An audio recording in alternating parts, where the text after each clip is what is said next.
Assalamualaikum Ibu Ratih. Waalaikumsalam. Ini Mbak Niswah ya, yang tadi menelpon. Iya Ibu, saya yang tadi nelpon Ibu. Apa Iya. kabarnya? Alhamdulillah, senang bisa bertemu Mbak Niswah. Mari Mbak Niswah, silakan masuk. Silakan cari tempat duduk yang nyaman. Iya Ibu, terima kasih. Iya, sama-sama. Eh, Bagaimana Mbak Niswah? Sebelumnya apakah pernah melakukan konseling? Hmm, belum pernah Ibu. Oke, baiklah. Di sini saya akan menjelaskan sedikit ya Mbak Niswa, bahwa konseling itu adalah proses membantu pemecahan masalah. Tapi nanti tetap Mbak Niswah yang menentukan bagaimana Mbak Niswah memecahkan masalah tersebut. Jadi keputusannya akan kembali pada diri Mbak Niswah sendiri. Nah, di dalam proses konseling ini nanti ada yang namanya asas kerahasiaan. Jadi artinya saya akan memegang semua permasalahan yang Mbak Niswa sampaikan kepada saya. Oh iya, dalam proses konseling ini juga nanti ada dibatasi waktu ya Mbak. Jadi sekitar 30 menit kita akan melaksanakan konseling ini. Kalau nanti masih membutuhkan waktu lanjutan, kita akan bertemu di pertemuan selanjutnya. Bagaimana Mbak Niswa? Apakah bisa dipahami? Iya Bu, saya paham. Oke, baiklah. Bagaimana kabar Mbak Niswa pada hari ini? Hmm, Alhamdulillah baik Ibu. Oh, baik ya. Tapi kok kelihatannya seperti murung? Kira-kira apakah ada hal yang ingin disampaikan pada saya?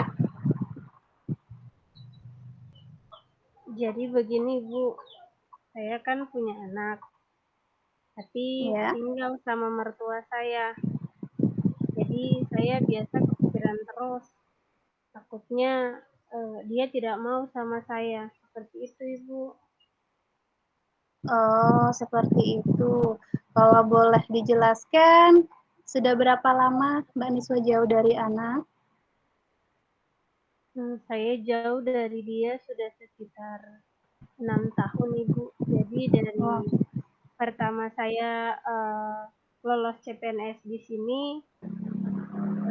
kemudian dia lahir 3 bulan saya cuti, pas akan kembali ke sini dia tinggal dengan mertua saya. Seperti itu, Ibu. oh, seperti itu ya. Ya, saya sangat memahami sekali perasaan Mbak Niswa. Dan saya juga memahami sekali, nampaknya Mbak Niswa ini merasakan kesedihan ya.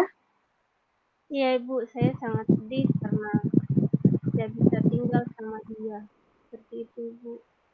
Baiklah, tadi Mbak Niswa mengungkapkan bahwa Mbak Niswa jauh dari anak. Kemudian Mbak Niswa merasakan kepikiran karena jauh dari anak. Seperti itu Mbak Niswa? Iya, Bu, seperti itu. Iya, Mbak Niswa menyampaikan bahwa Mbak Niswa tadi kepikiran sama anak. Kira-kira pikiran-pikiran yang seperti apa yang Mbak Niswa rasakan? Begini, Bu, dia kan kalau setiap liburan saya ke sana memang. Kalau ada waktu saya memang tinggal sama mereka.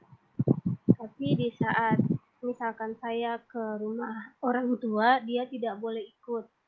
Jadi pikiran saya takutnya nanti pada saat dia besar gitu Bu, dia tidak suka sama saya. Jadi dia benci karena tidak mendapatkan kasih sayang langsung dari saya sejak kecil Ibu. Seperti itu. Oh, seperti itu. Baiklah, kita coba menganalisis apa yang Mbak Niswa rasakan. Begini, sejauh ini, ya, sejauh ini, apakah Mbak Niswah dan anak Mbak Niswah masih menjalin hubungan komunikasi yang baik? Iya Ibu, sering. Ya. Jadi saya sering menelpon ataupun kalau misalnya ibu mertua perlu sama suami saya, ya kita sering ngobrol saya dengan anak saya. Seperti itu Ibu. Baik, artinya begini. Mbak Niswa masih menjalin hubungan yang baik dengan anak Mbak Niswa, masih sering berkomunikasi, masih sering menelpon. Nah, kemudian sepertinya saya lihat Mbak Niswa juga mampu menjalani rutinitas, artinya mampu bekerja, bisa tegar, bisa tenang dalam menghadapi semua ini. Seperti itu Mbak Niswa? Iya Ibu, cuman kayak kadang saya kepikiran Ibu yang tadi takutnya kalau besar dia benci sama saya karena bagaimana ya Ibu, dia kan dari kecil sampai sekarang kan sama neneknya, tidak sama saya, seperti itu Ibu. Iya. Ya, mungkin ini hal yang wajar ya Mbak Niswa. Mbak Niswa merasakan seperti itu, kesedihan yang mendalam karena Mbak Niswa keadaannya jauh dari anak ya. Dalam artian Mbak Niswa posisinya jauh dari anak. Nah, sejauh ini ya, sejauh ini kira-kira ketika pikiran-pikiran tersebut muncul, hal apa yang Mbak Niswa lakukan dalam menghadapinya? Eh, Bagaimana ya, sejauh ini sih saya ngalir aja. Maksudnya kalau misalkan saya ambil kan berpengaruh sama apa ya, hubungan keluarga saya kan, maksudnya hubungan saya dengan suami saya. Jadi saya ikuti alurnya saja, biarkan dia dengan orang tua, maksudnya orang tua suami saya. Kemudian saya di sini nanti baru kalau misalnya ada waktu untuk mengunjungi ya kita kunjungi, seperti itu saja. Kalau saya paksakan kan berpengaruh lagi sama rumah tangga. Jadi saya Ya. menjalaninya ya sekarang seperti sekarang ini saja, apa adanya saja seperti itu. Mengalir saja. Iya. Iya, itu sudah langkah yang tepat. Ya, Mbak Niswa. Mbak Niswa sudah memiliki sebuah perencanaan untuk tetap tenang dalam menjalani semua ini. Dan lagi pula Mbak Niswa juga bisa menjalani rutinitas pekerjaan seperti biasa. Kemudian bisa mampu mengatur diri Mbak Niswa. Nah, lantas eh, sejauh ini ya, padahal kan hubungan Mbak Niswa dengan anak Mbak Niswa tetap baik-baik saja. Tapi kenapa masih muncul-muncul pikiran-pikiran negatif dari diri Mbak Niswa? Gimana ya Bu? Saya Aa, juga bingung. Takutnya uh-uh. ya seperti tadi karena memang saya pernah ya melihat keluarga ada orang terdekat saya yang memang dari kecil jauh dengan orang tuanya, Ya, kemudian pada saat besar benci banget sama anak orang sama ibunya. Jadi saya takutnya itu terjadi sama saya. Bingung nih. juga Bu. Jadi saya melakukan rutinitas pekerjaan saya seperti biasa, tetapi di saat saya ingat dengan kejadian itu muncul pikiran itu, muncul ketakutan itu yang nantinya kalau misalnya anak saya besar, dia bakal benci sama saya. Seperti itu, Ibu. Nah, artinya begini, itu hanya sebuah kekhawatiran saja ya Mbak Niswa yang tumbuh dari pikiran Mbak Niswa. Seperti itu ya. Nah, Iya. iya. Berarti karena itu sebuah kekhawatiran yang tumbuh dari pikiran Mbak Niswa, berarti saat ini karena kondisinya Mbak Niswa jauh dari anak, pikiran Mbak Niswa yang merasa terganggu. Nah, mungkin Mbak Niswa bisa mengurangi pikiran-pikiran negatif itu, merubahnya menjadi pikiran yang positif, karena kenyataannya semua keadaannya masih baik-baik saja. Toh Mbak Niswa masih tetap bisa komunikasi dengan baik pada anak Mbak Niswa. Seperti itu Mbak Niswa? Iya, Iya. Ibu, mungkin itu hanya kekhawatiran saya saja ya, Bu ya. Iya, benar sekali. Itu hanya sebuah kekhawatiran karena Mbak Niswa sudah berusaha untuk melakukan langkah yang tepat yang seperti Mbak Niswa katakan tadi. Apakah Mbak Niswa sudah melakukannya? Iya, Ibu. Saya pikir saya sudah melakukan itu dan buktinya sampai sekarang pekerjaan saya baik-baik saja di sini, tidak ada yang terganggu begitu, Bu. Bagus, ya. Artinya Mbak Niswa sudah berusaha untuk mengubah pola pikir Mbak Niswa menjadi lebih baik lagi. Nah, dari permasalahan ini mungkin kita bisa ambil positifnya, ya Mbak Niswa. Nah, dari sisi pikiran mungkin Mbak Niswa sudah mencoba mengubah pikiran Mbak Niswa dari yang pikiran-pikiran negatif muncul, Mbak Niswa berusaha merubahnya menjadi pikiran-pikiran yang positif. Nah, itu sudah satu nilai positif ya dari diri Mbak Niswa yang muncul. Nah, kemudian dari sisi perilaku, Mbak Niswa sudah berusaha tenang, tetap bisa menjalankan rutinitas, bisa memanajemen diri. Nah, artinya itu juga menjadi nilai positif dari dalam diri Mbak Niswa.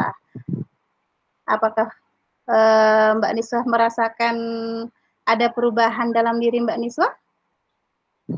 Iya Bu, saya merasakan itu. Jadi kalau misalkan saya tidak berpikiran negatif tentang kondisi saya baik-baik saja Ibu, seperti itu. Iya. Jadi selama saya tidak berpikir negatif, saya baik-baik saja.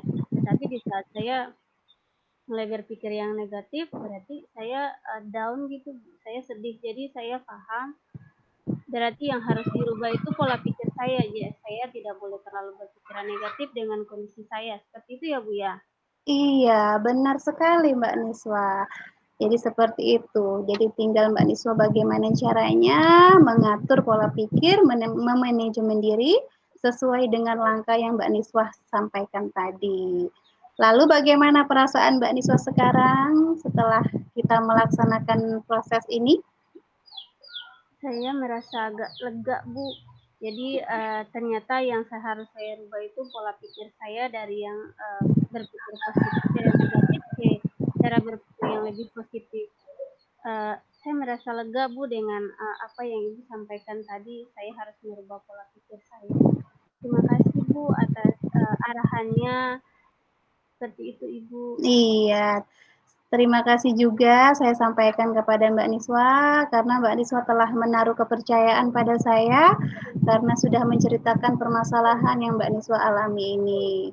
Dan perlu Mbak Niswa pahami bahwa kita sebagai orang tua ini adalah guru pertama pada anak ya.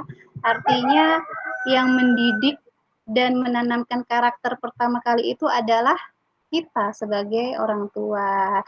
Jadi meskipun Mbak Niswa sekarang kondisinya jauh dari anak, artinya anak Mbak Niswa tetap membutuhkan Mbak Niswa sebagai sosok seorang ibu. Nah, yang Mbak Niswa lakukan tadi sudah benar, tinggal Mbak Niswa jalin komunikasi yang baik, jangan sampai lost kontak, tetap saling memotivasi pada anak Mbak Niswa. Insya Allah semua akan indah pada waktunya. Amin Ibu. Sepertinya iya, sepertinya waktu konselingnya sudah hampir habis ini Mbak Niswa. Apakah konseling ini bisa kita akhiri?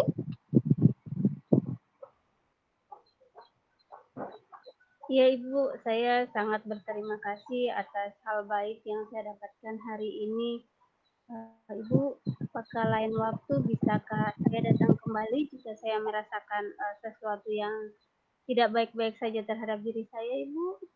Boleh Mbak Niswa, sangat boleh sekali. Saya tetap menerima Mbak Niswa, pintu rumah saya selalu terbuka untuk Mbak Niswa. Terima kasih Mbak Niswa.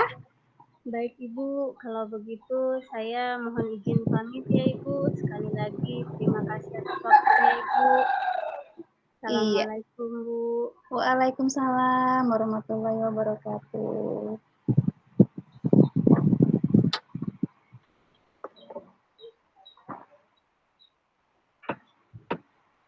Oh,